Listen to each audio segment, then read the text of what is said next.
Adama Ben Diarra, dit camarade Ben le cerveau. Tout d'abord, je commence à saluer Mali Online. Je salue, je m'incline devant la mémoire de nos illustres disparus qui sont tombés sur le champ de l'honneur. Je souhaite en même temps propre rétablissement à tous les blessés, sans oublier la vive mobilisation patriotique du peuple malien, de l'intérieur comme de l'extérieur. Donc j'en suis très reconnaissant et j'en suis très fier. Donc par rapport à mon arrestation, donc c'est fait le vendredi 10 juillet, on avait répondu au mot d'ordre du mouvement M5 RFP qui consistait à aller occuper pacifiquement la devanture de l'ORTM, la devanture de l'Assemblée nationale et la devanture de la cité administrative, donc qui consiste à une nouvelle phase de la lutte qui est la désobéissance civile, exiger de manière intelligente et constitutionnelle la démission d'Ibrahim Boubacar Keïta. Donc voilà, c'est suite à cette manifestation que au niveau de l'ORTM, des policiers de la brigade spéciale d'intervention ont surgi.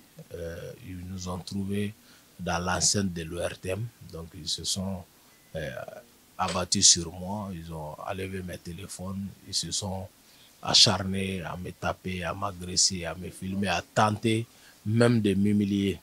Donc pour moi, suite à cela, ils m'ont conduit au niveau du 3e arrondissement. Et à partir de là, le commissaire était au téléphone. Ils l'ont informé que des manifestants se dirigeaient vers le 3e arrondissement. Chose faite, aussitôt, il m'a conduit, il m'a exfiltré des autres manifestants arrêtés pour me mettre une cagoule à la tête et une mélotte aux mains pour me conduire maintenant dans un véhicule. Et après, j'ai su que j'étais au niveau de la sécurité d'État, la SE. Donc ça s'est fait le vendredi, donc c'est hier soir. Et ce matin, mardi 14, ce matin que je suis revenu, ils m'ont donné, livré au 3e arrondissement.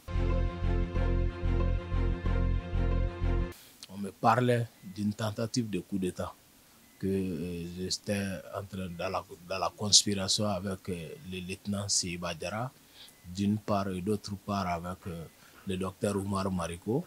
Donc après vérification et après toutes les vérifications, ils n'ont rien trouvé de potable. Donc ils ont trouvé que vraiment il n'y avait rien de solide, rien de potable.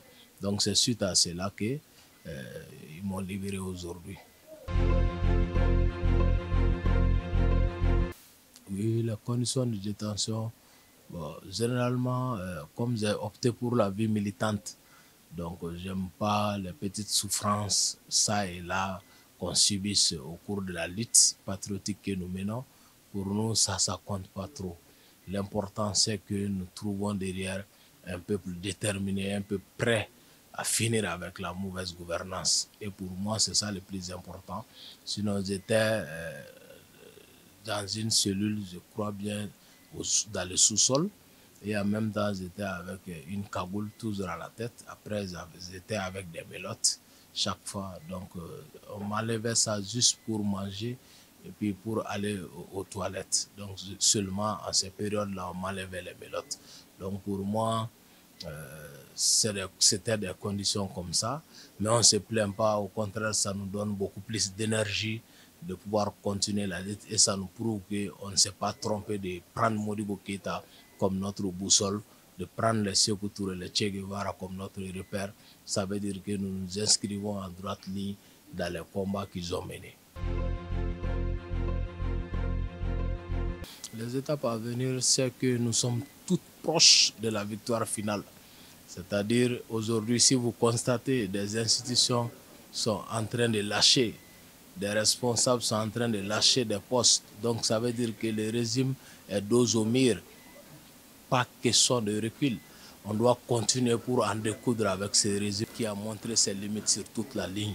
7 ans qui a prouvé aux Maliens que je ne peux pas. Donc pour nous, on ne peut pas continuer à constater les dégâts. Il faut agir et c'est le moment. Donc très rapidement, l'heure est à la réorganisation et à la remobilisation pour lancer cette fois-ci l'assaut final.